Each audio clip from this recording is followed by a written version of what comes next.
Welcome to the Oddity Shop, where the bizarre is always on sale.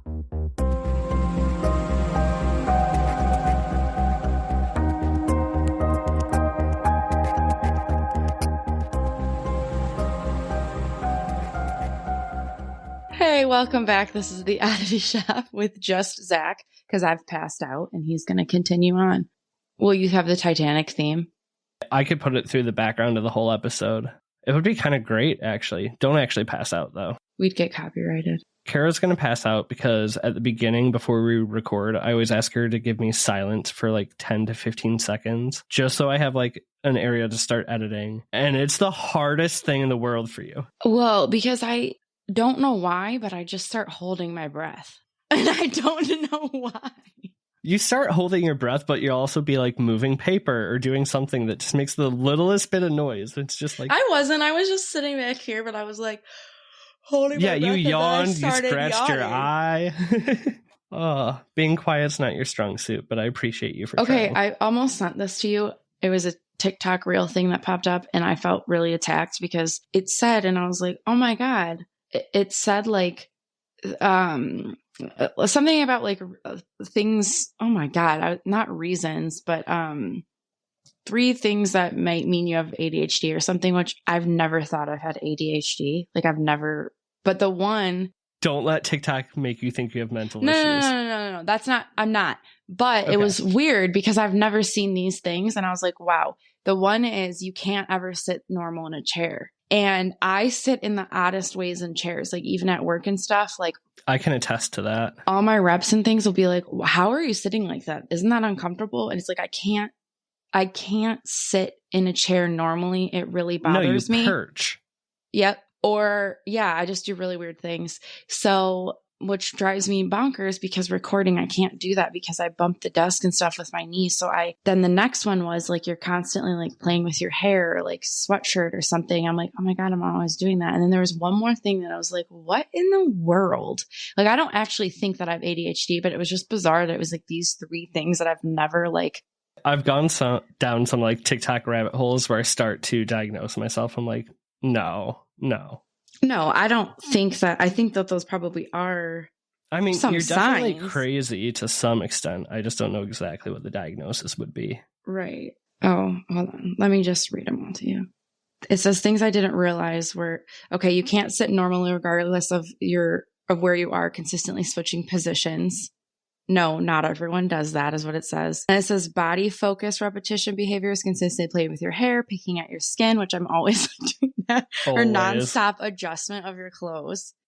And then what was the last one? Or cracking your joints, which I'm always cracking my neck or my fingers. There is no worse sound to me in the world than people cracking joints. Nick, when he wakes up, he does this thing where he cracks his back, but he shifts sideways and it cracks in like 8 places. Oh, I love it.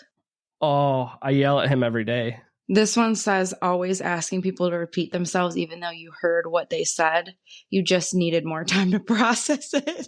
That's me. I swear. I have like the slowest processing time. And I say, first of all, I can't hear anything. I should have listened to my dad's advice back in high school. I always hear him, oh, your music's up so loud in your car. By the time you're 30, you're going to be deaf. And now by 30, I'm like, I can't hardly hear shit. But the times I actually do hear it, I still always say what to let my brain process. Yeah, so I felt really attacked on those 3 things, but I don't think that means I have ADHD, but I have something. Fair. Yeah, you definitely have something. Okay, what's new? Well, I just got back from Arizona. Oh yeah, because it's February 2nd. How was your trip? In reality, I'm hoping manifest. It's really good. I'm leaving in a few days. I'm excited to. I think the thing I'm most excited about is seeing the sun. It's Michigan. I haven't seen the sun in like 2 weeks. It'll be nice though. I'll see some of the team from work and get to kind of just chill for a little bit. So pretty pumped about that. What are you going just for the weekend? Thursday to Sunday. Yeah. So long weekend. Sounds like you had a great time. Although now after your birthday, I'm worried about leaving town because you're probably just going to steal my boyfriend. I do have to meet up with him to get my shampoo. Yeah, you're leaving stuff in his car. I go to the bathroom at dinner and I come back and you're all over him. First off, that was my mom's doing. And she didn't even know that we were like making fun about it at the movie. She was Right. just like, oh, pretend like you're kissing Nick. Let's send a picture to Zach while he's in the bathroom. I should have just went home with your Aunt Pat. Let's be honest. Me and Aunt Pat, we have a connection. I love her, even if she's up there in age. 82. Wait. What did she say? She's... Oh, when we were at dinner, she picked an age that she said she was going to be at. Was it like 53? Yeah, I think it was. I think it was 53. Your aunt is 53 and still looks killer. I mean, she's my great aunt, but she does still look, I think, killer for 82. Did I ever tell you that I think it wasn't a holiday. I think we were just all over. But I asked her if she's ever killed somebody. I recorded it. I'll send you the video. I was like, Aunt Pat, have you ever killed anybody? Because I think that she definitely has. And then I texted my brother. I said, do you think I would not be shocked. I said, do you think Aunt Pat's ever killed anybody? He's like, no, I don't know, but she definitely is capable. She's capable, and still, even at her age, she would hide a body by herself without even asking for help. No, she wouldn't. She would never help or ask for help. So treasure. Actually, though, before that, I have a question for you. You get kidnapped by a serial killer. All right. You don't know they're a killer at first. They lure you in somehow, right? You figure out. Do I know that I've been kidnapped? Or do I think I willingly went with this person? Probably willingly at first, but you do figure out along the way that they are trying to kill you. You can't escape. So what do you say or do to get them not to kill you? Usually you just tell them whatever they want to hear, that that they're really amazing, that like whatever their issues are not their fault. Like you play into whatever. Like I am with you in the same boat. Like we can run away together. Like whatever you need to tell this person, because they're clearly delusional. I think I just get super amped about it. What do you mean? Like get really excited that they want to kill me and pretend that I've wanted it. Because I feel like once you do that, you take the power away. Yeah, but I feel like a lot of like survivor stories, they tell you like that they were like, it's like the empathy. Yeah, like empathy, like, oh my God, I know what you're going through. Like, you're not alone in this. Like we could be together or whatever it is. Like, I feel like that, I guess it really just depends on the person that kidnapped you. Fair. All right. Well, my episode this week has nothing to do with serial killers. I just wanted to know what you do in that situation. It has to do with treasure, though.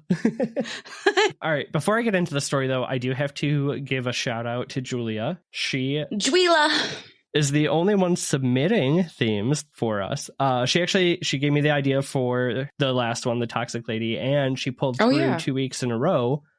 I know I forgot to shout her out last week. Sorry, Julia. But she also gave me the idea to cover the Fenn treasure. Have you ever heard about this? No. Okay. Fenn? Fenn. F-E-N? F-E-N-N. It's kind of a wild tale. So imagine you're reading a book from some crazy eccentric art collector, and inside the book, you discover a hidden treasure map. What year is this that I'm reading this book? 2010. Oh, okay. You told me a little bit about this, but okay. Do you think you'd go hunt for the treasure? By the way, it's worth over $1 million. Okay, but do I actually know that I don't actually know that there's going to be treasure. It's like a gamble. Like it's just probably like basically a fun thing that you're just like, oh, this could be cool. Right. Probably nothing there. Let's try it out type of deal. Well, I don't know if I'm doing this. What is the workload? The treasure is buried in the Rocky Mountains. You have a 24-line poem that will lead you to it, and that's all you got. Oh, so I have to like decode this? Yes. No, I'm not doing it. We'll get more into the treasure hunt in a minute. I want to go back and talk about Forrest Fenn, who created the treasure, because... The treasure? He created the treasure? He created the treasure, yes. That's why it's called Fenn's treasure. Yeah, but like, what's the treasure? How did he create it? I'm going to tell you. This guy is kind of eccentric. He's really wild, okay? Forrest Fenn is born in Temple, Texas in 1930. Was a super adventurous child, would like always skip school, be going out on adventures. He actually told his family he was going to college, but then just really went and hid in the woods with his buddies until they eventually found him. His family found him? Yeah, something about like they burnt their map along the way and then lived off the land and kind of unlost themselves, and their family was looking for him. Weird guy. Anyways, He really didn't want to go to college. right? So like most kids like him who were labeled adventurous in the 50s, instead of college, he went into the Air Force. Okay. He is honestly a really, really good fighter pilot. He fights in Vietnam. He actually got shot out of the sky twice and survived. Dang. Starts a bunch of different business ventures, nothing really super successful, but he starts to like amass some wealth, right? Anyways, after the Air Force, before all those business ventures, he meets Peggy. He marries her. Peggy? One of the last things he kind of settles on is opening up an art gallery with her. Okay. So growing up, though, his family spent tons of time in national parks. There were huge amounts of like Native American populations where he lived, and this sort of shapes his future. Before he opens the art gallery, he tries to make it as an artist, and apparently he wasn't so good at creating art, but he was really good at collecting it. So he starts to get like a bunch of Native American art pieces and historical artifacts and starts to broker a bunch of pieces of art, right? This gallery, though, becomes like super, super popular. It's visited by tons of celebrities, brings in like $6 million a year. Is this gallery still around? I don't think so, because this around this time, it's like the mid 80s. Where is this again? I'm sorry. This is actually in New Mexico. So he moved from Texas to New Mexico to open up the art exhibit. So in 1988, Forrest is diagnosed with lymphoma, and he's told that he is very likely going to die. So he starts to plan how he wants to leave his legacy. Oh my So God. he gets this antique chest and starts to fill it with gold nuggets, carved jade, rings, and jewels that he's collected. He starts to sell art pieces to like get more stuff for this chest. He still has a wife and family. Like, okay, the treasure's worth $1 to $2 million, and his business has been bringing in $6 million a year. Okay, basically chump change to him. So, anyways, he plans to hide this treasure, which he does in the 80s. He also asks his family that when he dies, he wants to be buried on top of it. And in the original manuscripts of the treasure map and poem, he has a line in there about "find my treasure, but leave my bones." Did that actually end up happening? Well, something went extremely horribly wrong with his plan. I mean, this doesn't sound like a good plan. Well, the thing that goes wrong is he beats cancer and gets well. I was thinking that was probably going to happen, that he'd be fine. But the plan is kind of dumb because your family's going to bury this treasure. They're going to bury your body on top of it. And then I'm sure at some point, one of those family members is going to need that money and they're just going to come back and freaking steal the treasure. Yeah, you're probably not wrong there. I would probably do that to a family member if they buried $2 million. Right. So yeah, anyways, he decides to still bury no, you know what? He didn't actually bury the treasure. He hid the treasure and wanted to be buried next to it. That part gets important. He does not bury the treasure. In 2010, though, he writes a book called The Thrill of the Chase. It's all his like personal memoir, experiences, like his personal memories, how he amassed his art, how he loved to chase treasure. But he puts the poem in the book about where the treasure is hidden at, and says that the poem is basically a map that would lead hunters to exactly the location of the treasure in the Rocky Mountains. I have the poem, and let me tell you what, I don't understand how this is a map at all. This is stressing me out. Literally, you know how big the Rockies are. Okay, he doesn't even give a state in the Rockies. He just says the Rocky Mountains. The first lines are, "As I have gone alone in there, and with my treasure bold, I can keep my secret where, and hint of riches new and old. Begin it where warm waters halt, and take it in the canyon down. Not far, but too far to walk. Put in below the home of Brown." That could be any river or canyon in the Rockies. This is stupid. It goes on for a long time of stuff just like that. Like, it does not... Oh, that's not the whole thing? No, there's 24 lines total, but it just keeps going. There's no way I see a map in it. Anyways, so 2010, at first only a couple hundred people really know about the treasure hunt, right? But it gains popularity insanely quickly. Okay, is his family obviously just telling people of this, or like... No, he is. He is? This man loves attention. Well, okay. So he's telling people, I mean, it's in the book. It basically says in there, like, the poem is a map. Oh, yeah, I forgot he had that book. Okay. So it starts off with a couple hundred people. It quickly moves on to like thousands and thousands of people looking for the treasure. However, other than the poem, he gives no more hints about where everything might be. So fast forward 10 years, 2020, which of course would be found in 2020 when people have nothing going on with their life. They're going to go do a treasure hunt. Right. So in 2020, the treasure was found. And at first, they were never going to release the identity of the man who found it, which sounded super sus to me. Well, no, it's like people when they win the lottery, they don't want people to know because, you know, people will show up at their house. People start begging for money and help. And you're getting sad, sappy stories emailed to you daily. Like, I kind of get that. Right. So whoever it was, though, they sent Forrest Fenn a picture of them with it. Forrest said, you know, it was some guy from the Midwest. He proved that he had the treasure. I saw the picture of it. Poor guy, though. And so in December of the same year, 2020, there was about to be a legal issue that was going to disclose his identity. So he just came forward, and he was actually a med student from Michigan. Wow. Right. So he actually ends up selling a ton of the stuff that was in this box at an auction and makes $1.3 million. Not bad. All in all, dude gets rich. Pretty cool treasure hunt. Forrest Fenn's an interesting guy. It's a weird story, but all that alone, like, treasure hunts are not what we talk about. I don't know if I would say he got rich. I mean, 1.3 million ain't even that much. I'd take it. I'm not saying I wouldn't take it, but when you really think about it, you're like, right. Listen, it's better than nothing.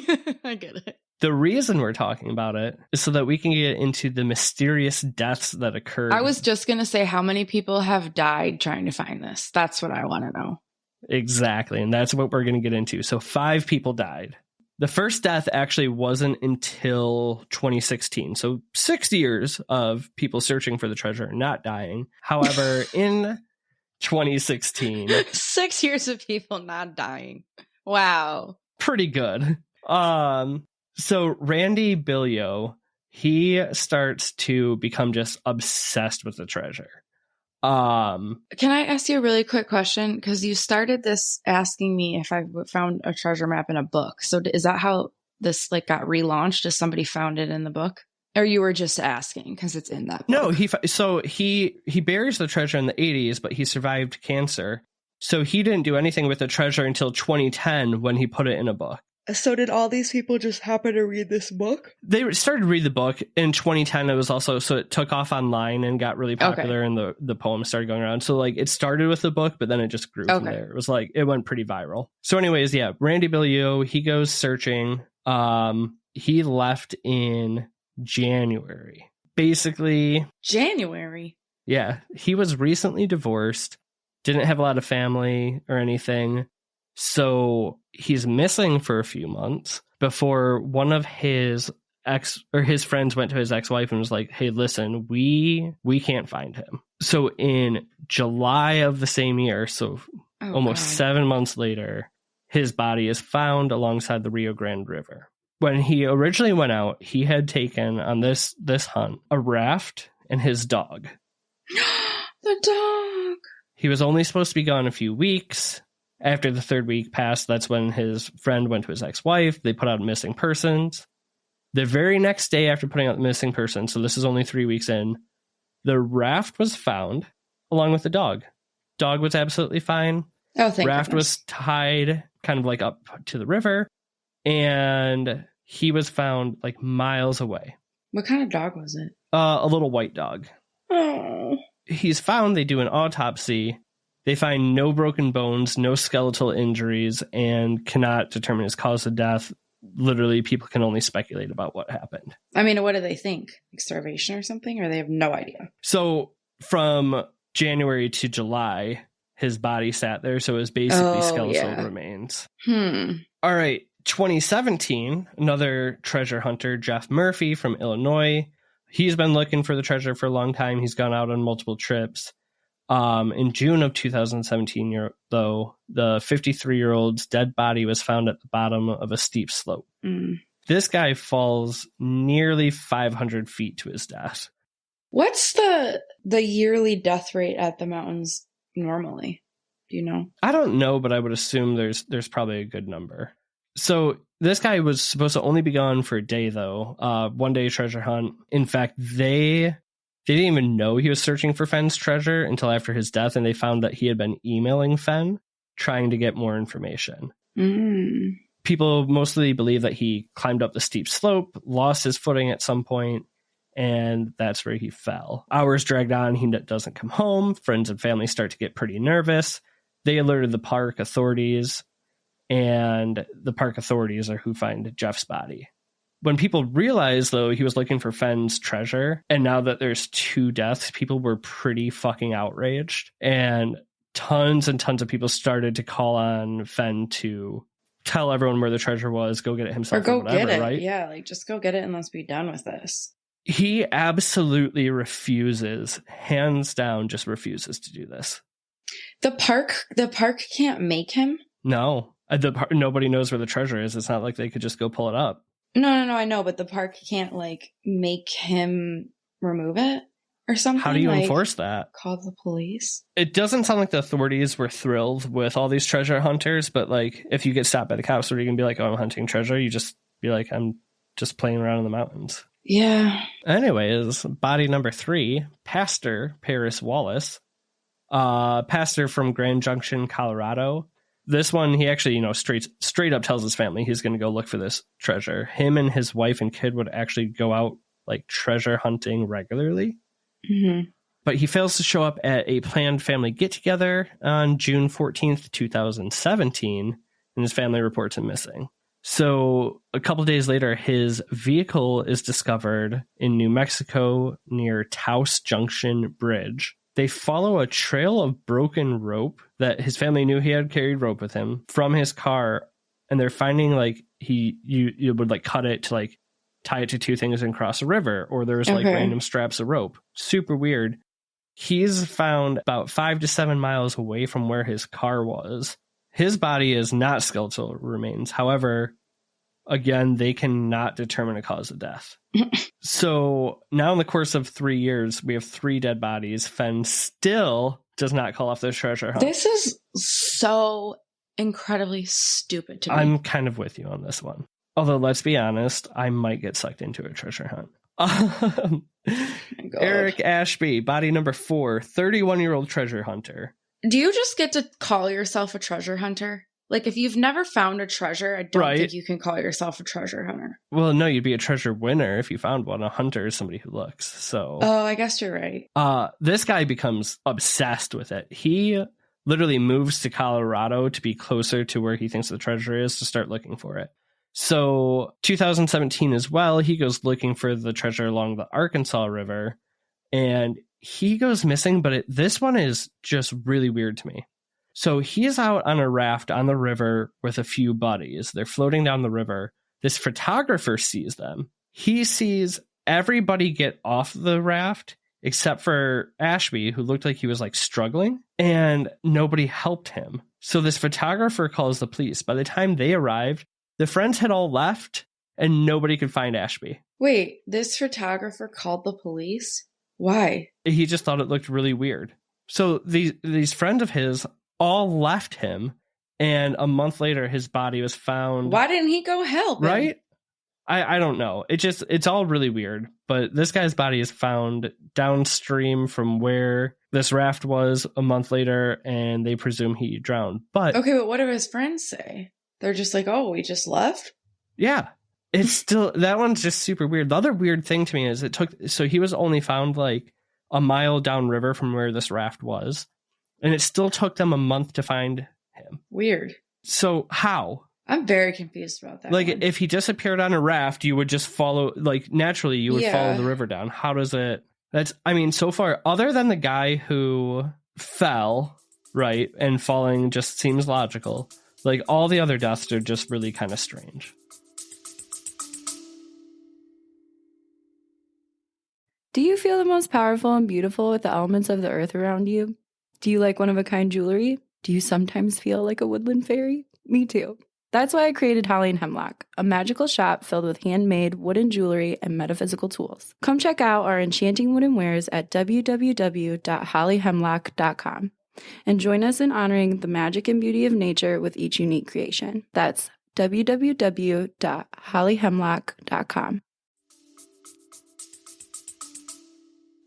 Well, it's very weird to me that the photographer noted that it was strange. So I'm going to call the cops, but I'm not going to go help this guy that I can clearly see struggling.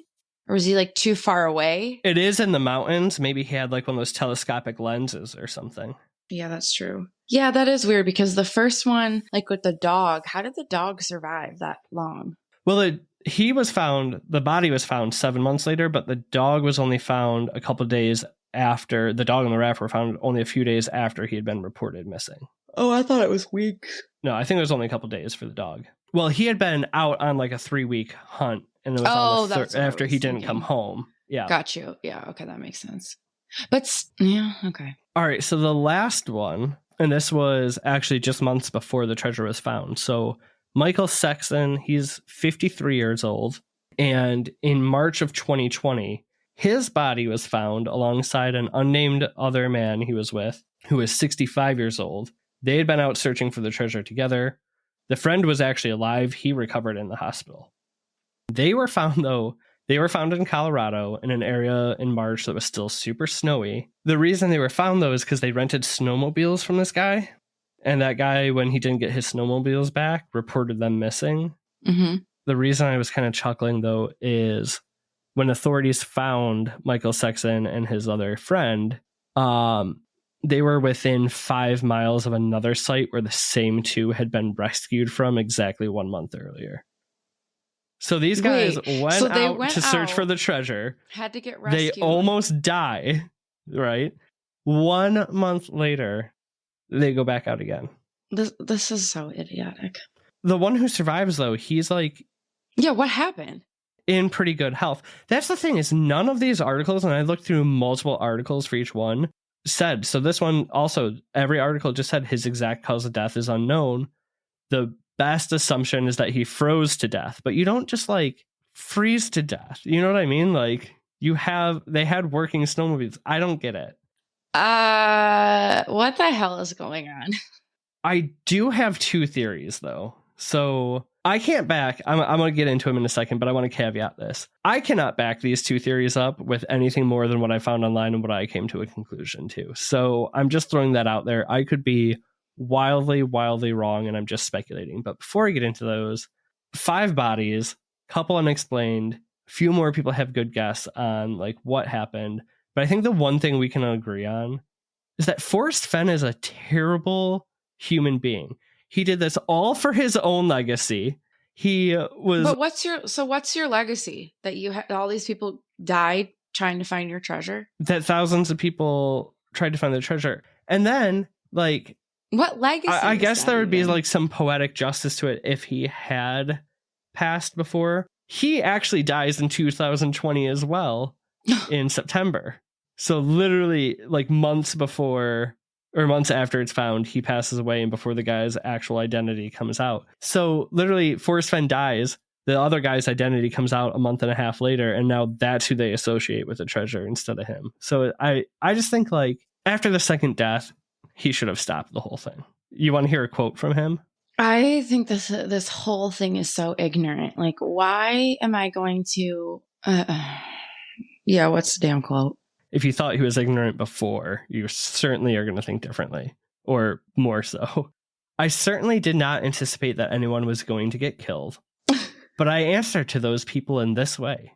If a hunter goes into the mountains looking for deer and is lost and dies, does that mean we should stop hunting deer? If somebody drowns in a swimming pool, should we drain the pool forever? Or should we just teach people how to swim? How are you going to teach these people how to find your treasure when you won't give them any more clues? He's a piece of shit. That doesn't even make sense. That makes 0 sense. Yes, we're going to keep hunting because we need food to survive, right? That's the purpose of hunting, is to eat the deer to survive, whatever. Yeah. All right, here's my 2 theories.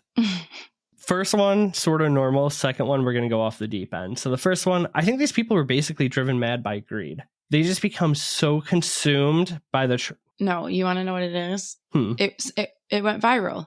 Every time something goes viral, the world goes fucking insane and people die. I mean, these people, they moved, they uprooted their whole life. They spent weeks searching for this thing. And it's like, all of a sudden, Right. they're not taking care of themselves. So maybe they're having heart attacks or lack of food or freezing but to it's death. like if they were to just find that book in the library and read it, they probably wouldn't have like uprooted their lives to go do this. But it went viral. There's all these like notoriety or whatever around it. And it's like this. Ugh. Okay. What are your theories? Second theory, other than people just being driven mad by greed. Oh, okay. That was your first one. Mm-hmm. That's the first one. Second one, Native American curse. So that's what I was thinking, is that I was going to ask you what lure and what... I've actually got a bunch of evidence to back this up. Yeah, not like lure. And I was going to ask you like what background is mostly in the Rocky Mountains. Because that's what I was kind of thinking, is that it's... Yep. So a lot of it is Native American land. And remember, he grew up with heavily influenced by Native American culture. Mm-hmm. His art museum, which started the basis of the treasure, was Native American art and artifacts. Mm-hmm. Now, what was in this treasure box? So a lot of the stuff was stuff he collected along the way. There was a lot of jewels, gold. So was there anything specific that you thought could have been like cursed or whatever? But there is a little thing that happened in his life. His art museum, a lot of the stuff that was in here and native, people couldn't quite figure out how he got it. And they kind of thought it might not be in the most ethical ways and was stolen from natives. He's actually raided at one point by the FBI, along with 3 other people for stolen Native American artifacts. Now, for some reason, Forrest Fenn is not charged. 2 of the other people in this raid, now the raid was across multiple locations, right? But who were like buddies of Forrest Fenn, commit suicide. But did they? They did. And Fenn, well, maybe not. Maybe they just ran away. These guys are all shady characters. But Fenn always blamed the FBI for their deaths. So now... Well, that's what I'm saying. Did they actually kill themselves or did something else? Right. He's got a bunch of stolen artifacts. He's never charged for the crime. He's got a history of death now surrounding these artifacts. And he's a white man who got rich off them and then sends thousands of people out to hunt for what could be stolen treasure. Cursed. The treasure was cursed. Yeah, because I was going to ask you, how did he become so good? Because you made the statement that he wasn't good at art, but he was really good at collecting it. It's like, how? I think, honestly, he was probably... This man is like a natural salesman. He probably convinced people to give it to him. Then he opens up this art gallery where he convinces celebrities to come by. I mean, he starts writing these books, makes money off of all that, and then convinces thousands. He can sell. There's also, like, if we don't think he's a piece of shit enough, there's also, like, some threats during the treasure hunt of possible sexual abuse to some women and some other stuff. He's just... And the thing is like, when you first start looking it up, you kind of look like he's like this great guy, eccentric art collector, leaves free multi-million-dollar treasure. But the more you get into it, the more you realize he's just a piece of shit. I'm looking at this treasure. I just don't know the point. I don't understand how this gives you a legacy. I mean, I think had he actually passed in the 80s when he was going to hide it and did everything, like, maybe I could see it. But his legacy is now, I mean, he's got a bunch of mysterious deaths, so he's remembered for something at least. No, okay, hold on. It's a curse, though. It's 100% a curse.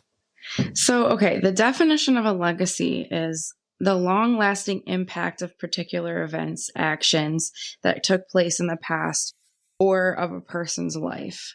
I guess, but I just don't... I mean, we're still talking about him, so he's left at least some sort of legacy. But I don't know if I would call it a legacy. I think I would call it idiocracy. Fair. Interesting. Yeah. So 5 mysterious deaths of the Fenn treasure. Yeah, that is very weird. It has to be natives. I'm telling you, he was cursed. Once you bring in the raid and the FBI, and that wasn't in... So a lot of the articles were posted like pro Fenn or from his like website, and it was hard to find some of the ones that dug a little bit deeper, but some of the ones of like the survivors' families or like people who had interviewed them, that's when you started to get like a real taste of who he actually was. I'm confused about the raft guy and then the snowmobile idiots. Because how does like his friends just not realize that he's struggling and then they just leave him and then they don't really have anything to say about it? And then how does the guy die but the other one lives but has nothing to say about it? Like, I don't understand. Like, are they just not remembering because they were under a Native American? I also find it really weird that like his friend doesn't want, like the one who lived, they've never released his identity. It just says it was his unnamed 65-year-old friend. They'll put his age. Right. They just got to get that little dig in there. This is weird. Gotta give it to Julia, though. She gave us two. Thanks, Julia. She did.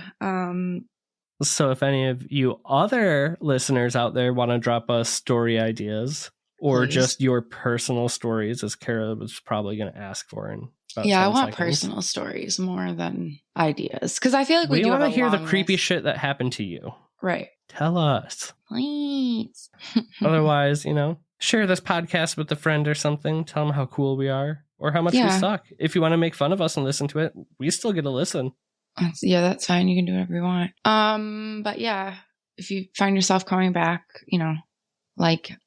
give us a review, rate it, all that kind of stuff. Follow us on socials. You can talk to Kara on there all day long. Yeah, don't. Yeah, who would want to do that? Well, yeah, I have nothing more to say about this because. All right, then say our catchphrase and let's get the fuck out of here. I'm very tired. Creep it real, yeah, balls. Goodbye. Bye.